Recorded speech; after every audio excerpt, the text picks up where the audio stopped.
Okay, it's back. So before I start and forget, today is June 17th. It is currently 4:35 p.m. Eastern.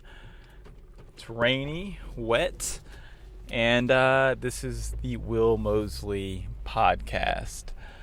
I'm wanting to get way more in tune with making these audio only spots, more specifically because I want to kind of keep a daily log of my life. I know that I kind of put out vlogs, but with the vlogs, you have to cut them short. You have to kind of run through it, get things rolling, all that. And I'm hoping with the audio experience specifically, I can have a closer talk with you guys. I'm planning on having interviews, things like that, clearer audio, and all of that. So I'm just going to talk a little bit, actually, about the RX100 today, and actually, that's going to be a very interesting one. So before we start this podcast is sponsored by me. If you need a promotional film that's outside the box, that's not like just straight one shot corporate whatever, like you're looking for something that really tells a story, something that's really beautiful and natural to your viewers, what they're watching on YouTube, Instagram, Facebook, all that type of stuff, I can definitely do that for you. You're going to want to either click the link in the show notes below or go to heywillmosley.com. That's heywillmosley, Mosley.com, to get your quote today. Of course, that's on the weekends. Let's go ahead. Oh, Lord Jesus, that car almost killed me. That was no lie. This person merged over onto my lane.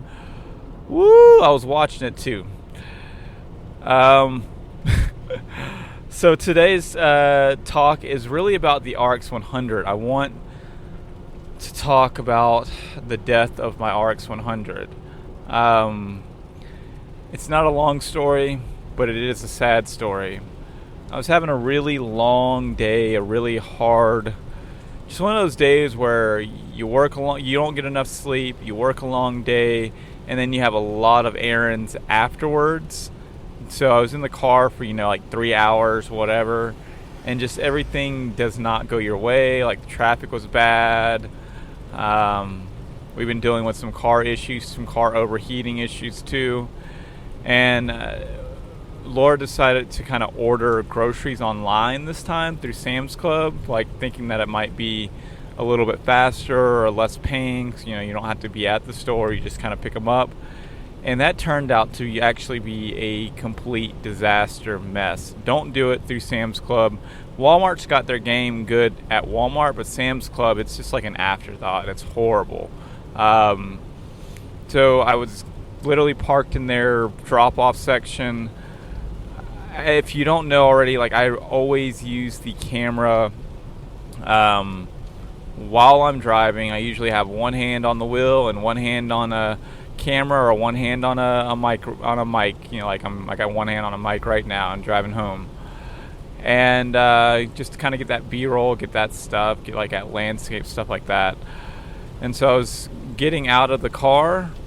And you know how when you have your phone in your lap and you just get out and it just drops to the ground? Yep, that's exactly what happened. The RX100 just dropped to the ground, hard hit. And I've dropped it before. I didn't think that it would be that crazy. But it won't turn on. It won't turn at all. I'm trying. I'm crossing my fingers. I have one last little thing that I'm going to try when I get home, but it's literally I've swapped out batteries, I've done everything, and it's actually quite sad because I got this camera for my birthday. That was in February. It's June, so it's only been 4 months, And I just now got in tune with actually how to really make the most of this camera in my setup. I literally mentioned it in How to Vlog Like Will Mosley by Will Mosley 2019. That film is like one of the key things that I use. It's very, very it's definitely integral to my process. So I'm actually quite sad about this. I'm hoping I've read some tip online or whatever that like if you take the battery out and let the whole thing go dead like overnight, you know what I mean? Like sometimes with the computers it happens, and put it back on and it'll turn back on. That's literally a 1%er. I don't think that's going to happen, but I'm crossing my fingers for that last smidge of hope. So will I be getting another RX100V? Like, is that camera good enough to drop another $1,000 on? Because that's literally what I pretty much put out of pocket. I spent about $1,000 on this camera, this point and shoot.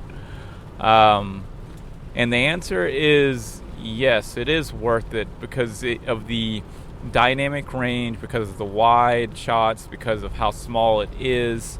I'm actually going to be doing a film specifically about the RX100, like a full-on review later on. And I'll talk a little bit more about this in just a second, but I feel like it's worth the value. Even at $1,000, it's worth the value, but I don't really want to pay $1,000. If I'm going to pay $1,000, I'd probably buy an A7 II.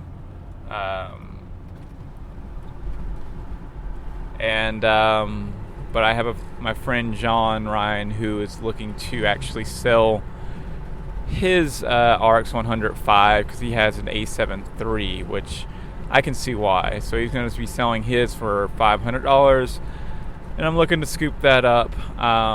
But it's really just not in the budget right now. So where does that leave me? One of my really good cameras just died out. Well, the good thing is I've been shooting on the Canon SL2 for, forever. So it's not like it's not gonna kill the vlog, and it's not gonna be whatever. It's just sad that like those shots that I was starting to get, the 120, really those dynamic ranges, I could tell that they were getting noticed. So I did try to duplicate that process with the 18-200. I popped that lens on for about a week. And this is kind of in the middle of me actually dropping the thing to see if I can get the same kind of results with the dynamic range with the SL2. So I'm just kind of taking the RX100 out a little less. And the answer was a big no. It just, whatever Sony has in that camera, it just does way better. I put my f-stops to like f22 on the 18-200. I even put them, to the same thing on like the 24mm, stuff like that. And it just doesn't compare in the amount of range that you can get with that RX100. So, rest in peace, Sony RX100V. You will be missed. So, why create a review about the RX100 5? You're kind of telling me about it right now in the podcast. Well, I've been watching MKBHD, Marquez Brownlee, yeah, Brownlee, I think it is. Channel, like I've been following him for about a year, and when you don't know how to do something like a magic trick, or you just don't have enough skill set at the time when you first start watching stuff, but you watch it over and over, you finally kind of see the little things that person's doing to be able to achieve and pull those things off. I feel like I've gotten to that point with my videos. I don't think his style is anything like my style, and I don't want to make my style anything like his style, but I do appreciate his very straightforward tech reviews. And I feel like for my corporate clients like you guys,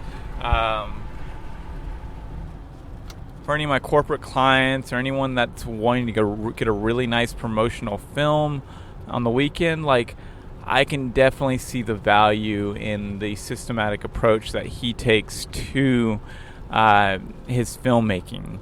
What he does, from what I've gathered, and this is kind of just impromptu, just watching his stuff and kind of what I've gathered from it, is he'll make a list of, say 20 or so things to talk about whatever the product is that he's been using. And of course he'll use it before he reviews it. There's a big difference between like a first look and like actually having time to like sit with the product and kind of notice the nuances, things that aren't as obvious to the end consumer. That's so important.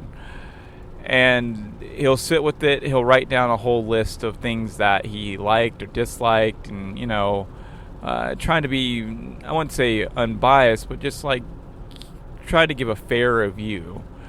And then from that, he'll then sit down. This is all my filmmakers. He'll then sit down. He says he likes to put his mic underneath, like shotgun underneath or boom underneath, not overhead. Oh shit, I can hear sirens. Let me cross over. Oh, here comes a fire truck coming. Ambulance. Hope everyone's okay. He'll end up shotgunning underneath, just right out of frame. This is just a static shot of him, like showing him. All right, here they come.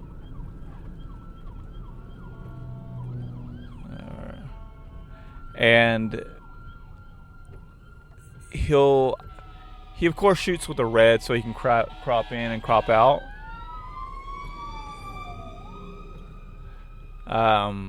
Like punch in the frame, punch out. But literally it's just, him going over those key things that he listed. He talks about it for all the A-roll.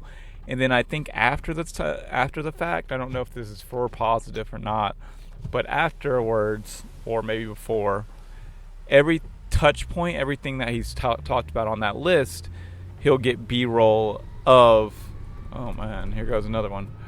He'll get B-roll of, and more or less like, not exactly looking at the face, but just like him holding the phone and things like that. Like, and it's very smooth, it's very slick. Yeah. Sorry, I'm paying attention kind of to these fire trucks. I see a cop car too. Just trying to be present, be aware. Looks like they're pulling into... Is this the Shell station? No, I don't know. We'll see. Cop car, fire truck. 1 second.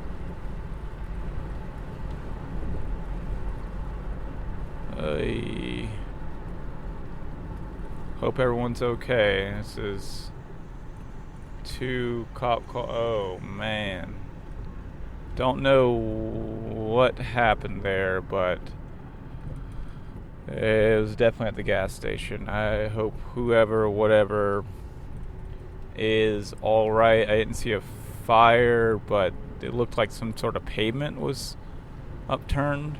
I don't know. Hey, life is too short.